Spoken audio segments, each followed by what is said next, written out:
¿Qué tal? Hoy vamos a meternos de lleno en el mundo de los antiguos profetas. Pero ojo, vamos a dejar de lado la idea de que solo eran adivinos. Basándonos en el estudio de Kyle M. Yates, vamos a descubrir que su verdadero papel en la historia fue, la verdad, mucho más profundo e impactante.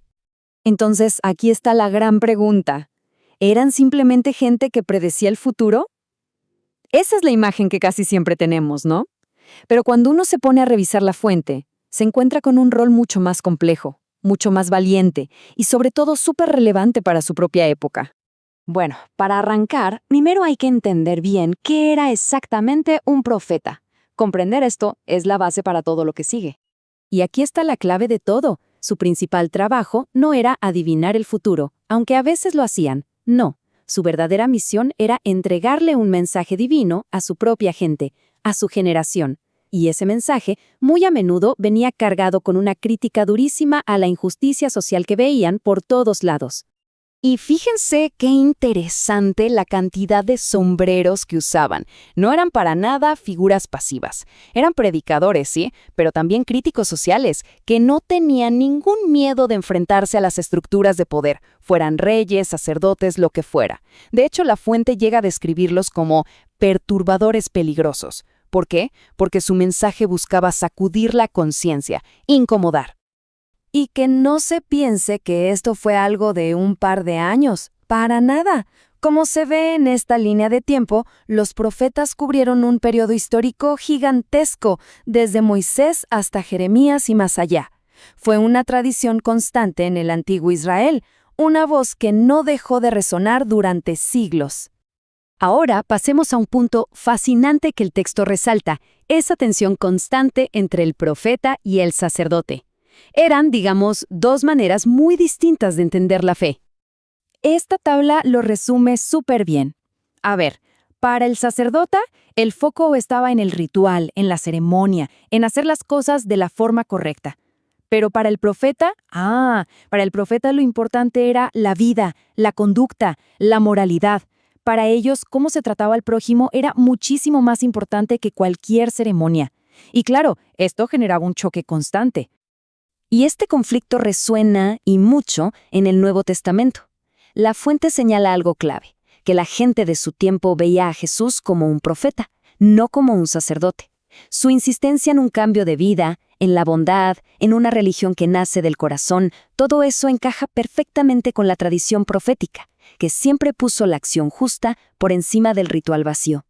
Y a pesar de que cada profeta tenía su estilo y vivió en épocas diferentes, había un hilo conductor que los unía a todos, un mensaje potentísimo sobre la justicia.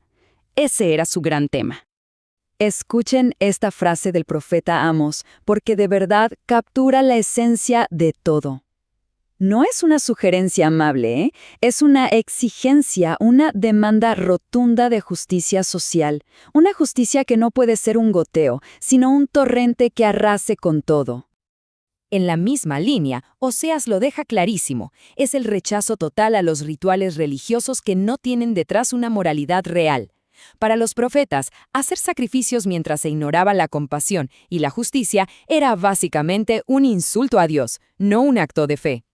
O sea, si tuviéramos que resumirlo, los mensajes de los profetas giraban en torno a la ética, condenaban la opresión, rechazaban de plano una religión de puras apariencias, le advertían a los poderosos que sus privilegios venían con responsabilidades y denunciaban la corrupción donde la encontraran. Y para que se entienda la intensidad de esto, la fuente dice algo que, la verdad, te deja pensando. Para los profetas, los pecados sociales de su pueblo, como oprimir al pobre o la injusticia, eran más detestables a los ojos de Dios que todas las barbaridades que cometían las naciones paganas juntas. La justicia social era la prioridad número 1, sin discusión. Muy bien. Entonces la pregunta es, ¿por qué seguimos hablando de estas voces tan antiguas hoy en día? Esta última parte explora por qué, según este texto, su legado es tan increíblemente duradero. El legado, según lo que leemos, se puede ver en 3 grandes partes. Primero, revelaron el carácter moral de Dios. Segundo, desde una perspectiva cristiana, sus palabras apuntaban hacia el futuro. Y tercero, y esto ya es universal, su mensaje es una advertencia que nunca pasa de moda para cualquier sociedad que le dé la espalda a la justicia. Y esto nos conecta directamente con el ahora. El autor defiende que estos textos no son simples reliquias históricas.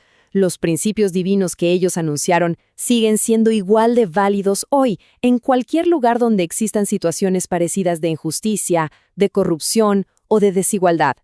Y para cerrar, el texto nos deja con esta reflexión final, que es bastante directa. La advertencia profética no tiene fecha de vencimiento.